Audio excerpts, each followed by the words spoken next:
Halo guys, kembali lagi bersama Dapur Review di sini. Di konten kali ini saya akan merangkum sebuah serial film yang menceritakan kehidupan mafia gangster Inggris pasca Perang Dunia Pertama, tepatnya di kota Birmingham, Inggris pada tahun 1919. Serial ini merupakan hasil karya Steven Knight yang berjumlah 6 season dan setiap seasonnya berjumlah 6 episode. Pada awal rilisnya, film ini hanya tayang di BBC, stasiun televisi Inggris, dan tidak lama setelahnya serial ini pun muncul di Netflix. Untuk kalian yang ingin menontonnya secara full dan detail, silahkan kunjungi Netflix. Tapi jika kalian tidak ada waktu panjang untuk menontonnya, silahkan simak rangkumannya di channel ini. Untuk itu kita langsung saja masuk ke dalam videonya.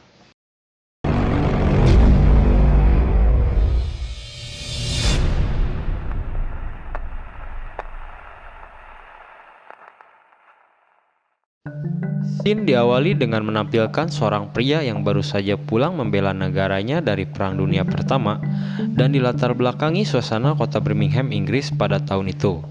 Dan pria itu bernama Thomas Shelby. Thomas menunggang kuda mendatangi distrik orang-orang Cina untuk mencari seorang wanita yang diyakininya sebagai dukun atau penyihir. Bukan tanpa alasan Thomas mendatanginya, karena Thomas percaya bahwa wanita itu bisa membuat kuda pacuan yang ditungganginya memenangkan taruhan. Semua warga distrik itu sangat ketakutan saat didatangi oleh Thomas. Mereka takut karena Thomas adalah seorang kaum Gipsi yang terkenal dengan ilmu santetnya. Sedikit menggali lebih dalam, kaum Gipsi adalah kaum yang dipercayai berasal dari penduduk India yang bermigrasi ke berbagai penjuru dunia. Mereka dikenal dengan gaya hidup nomaden atau selalu berpindah-pindah tempat tinggal dan hidup dalam karavan. Meski kaum Gipsi modern sudah banyak yang tinggal secara menetap. Setelah kudanya disihir dan diberikan sedikit racikan, Thomas memberitahukan kepada warga setempat untuk mengikuti taruhan balapan kuda dan memasangkan taruhannya itu kepada kudanya. Thomas melakukan itu karena Thomas mempunyai perusahaan keluarga sekaligus sebagai pimpinannya yang bergerak di bidang bisnis judi dan minuman, sehingga ia melakukan segala cara agar memenangkan keuntungan demi kemajuan usaha keluarganya itu. Thomas menjalankan usaha keluarganya itu dibantu oleh kakaknya yang bernama Arthur Shelby dan juga adik Ada Shelby, John Shelby, dan Finn Shelby, serta seorang bibi yang merawat mereka sekaligus penasihat mereka yang bernama Polly Gray. Pada saat Thomas pulang ke rumahnya, Thomas sedikit diinterogasi oleh Arthur atas apa yang dilakukannya dengan kuda pacuannya itu. Arthur gelisah karena khawatir terdengar oleh musuh mereka yang juga sama bergerak di bidang judi balap kuda yang bernama Billy Kimber. Arthur takut karena Billy Kimber adalah orang yang menguasai pacuan balap kuda resmi itu sangat kejam dan kaya raya dan mempunyai banyak anak buah.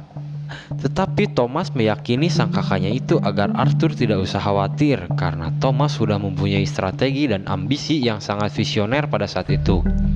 Scene berpindah dengan memunculkan kembali tokoh lain yang sedang mendoktrin para pekerja pabrik. Orang itu bernama Freddie Thorne.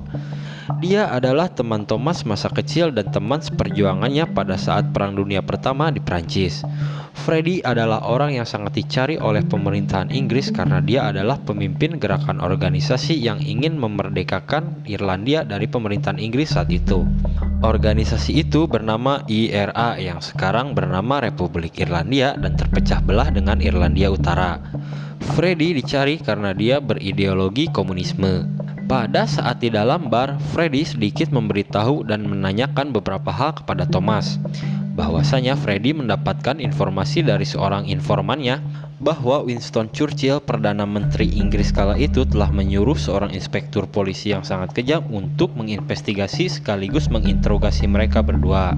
Freddie sangat keheranan mengapa bandar judi seperti Thomas dicurigai pemerintahan Inggris. Ternyata Thomas secara diam-diam merampok dan menyembunyikan ribuan pucuk senjata yang akan dikirim pemerintahan Inggris, terutama Winston Churchill ke negara Libya yang saat itu sedang dijajah oleh Italia dan sekutunya. Setelah itu datanglah seorang inspektur polisi yang kejam, utusan Winston Churchill yang bernama Inspektur Campbell. Saat Inspektur Campbell datang, dia sangat muak melihat suasana kota yang sangat berantakan dan menjijikan.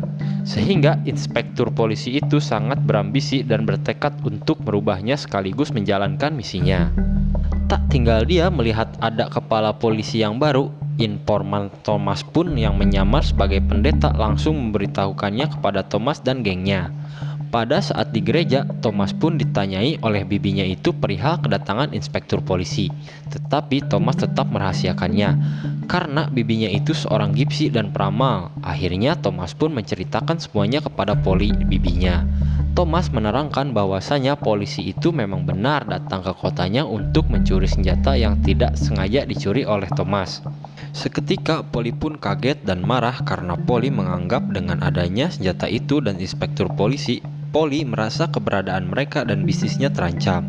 Polly menganggap bahwasanya ambisi Thomas terlalu berbahaya, bisa merenggut nyawa dan keluarganya di ujung tanduk. Polly pun menyuruh Thomas untuk membuang senjatanya agar menjauh dari masalah.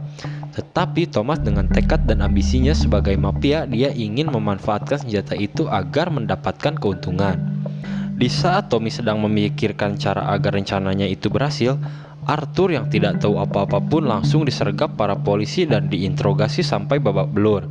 Tidak cukup sampai di situ, sang inspektur yang kejam itu pun diam-diam menaruh informannya yang sangat susah untuk dicurigai. Tidak seperti di negara Konoha yang intelnya berkamuflase sebagai pedagang sekoteng, inspektur itu justru menempatkan seorang wanita berparas cantik dan rupawan agar berkamuflase sebagai penjaga bar tempat di mana para keluarga Shelby berkumpul. Sampai-sampai Thomas dan semua orang yang ada di bar itu pun terkesima dengan parasnya yang menawan itu. Belum cukup permasalahan yang dialami Thomas harus berurusan dengan mafia Italia dikarenakan salah satu anak buahnya yang mengalami shell shock pasca Perang Dunia membuat kesalahan dengan membunuh keluarga mafia Italia. Mau tidak mau, Thomas pun harus bertanggung jawab dengan membunuh teman seperjuangannya itu di depan para mafia Italia. Thomas membunuh dikarenakan Thomas saat itu tidak ingin membuat permasalahan dengan orang Italia. Sadar bahwa posisinya sangat membahayakan bagi dirinya, keluarganya, dan anak buahnya, Thomas pun mencoba membereskannya satu persatu. Karena melihat pergerakan polisi dan musuh bisnisnya semakin mendekat, Thomas memerintahkan paman dan anak buahnya yang dipercayanya untuk menyembunyikan ribuan pucuk senjata itu dari kotanya. Setelah urusan Thomas dan mafia Italia selesai, Thomas didampingi oleh kakak dan adiknya berangkat menemui rekan bisnis mereka untuk mencari kuda berkualitas tinggi yang akan dijadikan ajang taruhan. Selagi mereka berangkat, tanpa disangka-sangka daerah kekuasaan mereka ternyata sedang digeledah oleh Inspektur Campbell dan kepolisian setempat yang sedang mencari senjata selundupan itu. Campbell percaya bahwa dia yakin kalau senjata itu ada hubungannya dengan geng Peaky Blinder. Karena Campbell tidak menemukan bukti-bukti tentang senjata itu, Campbell pun berpesan kepada Polly bahwa dia ingin menyampaikan pesan agar Thomas menemuinya di tempat yang dia tentukan. Di saat kepulangan Tommy, Polly pun menasehatinya agar Tommy berhati-hati karena adanya Inspektur Campbell di kepolisian setempat bisa membuat mereka terancam, dan menyampaikan pesan kepada Tommy bahwa dia harus menemuinya. Tommy pun menolak dan dia ingin membalaskan dendamnya dahulu sebelum menemuinya, karena mereka telah lancang memasuki daerah kekuasaannya. Di sini kita akan dibuat takjub oleh Tommy karena Tommy membalaskannya bukan dengan cara menyerang kepolisian, tetapi Tommy mempunyai strategi agar para polisi itu tak gegabah terhadap keluarga dan daerah kekuasaannya, dengan cara menghasut warga setempat untuk membakar foto Raja Inggris kala itu di alun-alun kota Birmingham, sampai mengundang media ternama di Inggris saat itu untuk meliputnya agar kejadian itu diberitakan ke seluruh Britania Raya, sehingga membuat citra raja dan kepolisian setempat menjadi buruk. Tidak butuh waktu lama, di saat berita itu menyebar di koran, Perdana Menteri Inggris kala itu langsung menelpon Inspektur Campbell agar tidak terlalu gegabah dan menanyakan kemajuan misinya itu. Di saat Tommy sedang mempersiapkan kudanya itu, sang paman pun menyampaikan pesan kepada Tommy bahwa dia menerima sebutir peluru yang bertuliskan Thomas, bahwa itu merupakan pernyataan perang dari klan Lee untuk Tommy dan seluruh geng Peaky Blinder. Bertambah lagilah musuh Tommy dan geng. Tommy sebagai pemimpin geng itu pun sangat tenang dan tidak merasa terancam oleh musuh yang datang satu persatu, karena Tommy sudah mempunyai rencana yang amat sangat matang walaupun nyawa sebagai taruhan. Langkah pertama yang dilakukan Tommy ialah dengan mendatangi undangan Inspektur Campbell, dan Tommy ingin membuat perjanjian dengan Inspektur. Tommy ingin Inspektur Campbell dan anak buahnya menjauhi segala bisnis yang dijalankan oleh Tommy dan keluarganya, serta menghapus daftar buronan Ada Shelby dan Freddy Tone dari puncak daftar pencarian polisi. Karena Freddy adalah tokoh komunis yang sangat berbahaya, Tommy pun berpesan kepada sang inspektur untuk membiarkannya, Tommy dan keluarganya untuk melenyapkan kekuasaan Billy Kimber. Sang inspektur pun merasa keberatan dengan penawaran yang Thomas buat dan merasa sangat dikucilkan. Tommy kembali meyakinkan sang inspektur jikalau inspektur itu bersedia, Tommy akan memberikan apa yang dicari Campbell dan Winston Churchill. Dengan berat hati, Inspektur Campbell pun terpaksa menurutinya. Daripada senjata itu dijual oleh Tommy kepada para pasukan komunis yang mengancam kedaulatan Inggris kala itu. Karena Inspektur Campbell merasa terintimidasi oleh permintaan Tommy, dia pun menyuruh mata-mata wanita yang ada di bar untuk mencari informasi keberadaan senjata yang disembunyikan oleh Tommy dengan cara mendekatinya. Karena Inspektur Campbell tahu bahwa sang mata-mata yang bernama Grace itu sangat dekat dengan keberadaan Tommy dan sudah berhasil memikatnya tanpa ada kecurigaan dari Tommy. Di saat Tommy sedang berkumpul di bar bersama kakak dan adiknya, tiba-tiba musuh Tommy yang bernama Billy Kimber itu pun mendatanginya dengan anak buah bersenjata lengkap serta sedikit mengintimidasi dengan menyebut mereka geng ingusan yang telah mengacaukan usaha judi kuda miliknya. Sehingga Tommy bersaudara mendapatkan perhatian khusus darinya.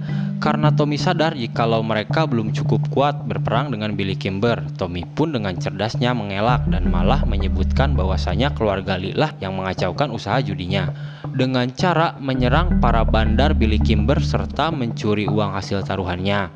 Thomas sengaja berbohong dan mengadu dombakan Billy Kimber dan keluarga Lee karena Thomas tahu mereka pun sedang berseteru. Thomas menawarkan diri agar dia dan gengnya membantu Billy Kimber di pacuan kuda selanjutnya sebagai keamanan acara tersebut, agar tidak ada keluarga Lee yang mengganggunya karena tidak ada rasa kecurigaan bahwa Tommy akan menyabotasenya. Billy Kimber pun menyetujuinya. Berhasillah strategi Thomas tanpa Billy Kimber sadari, dan itu adalah akal-akalannya untuk memperlancar ambisinya. Oke guys, cukup sampai di sini dulu seri Peaky Blinders episode 1 dan 2. Tunggu kelanjutannya ya, episode 3 dan 4 di part 2. Thank you.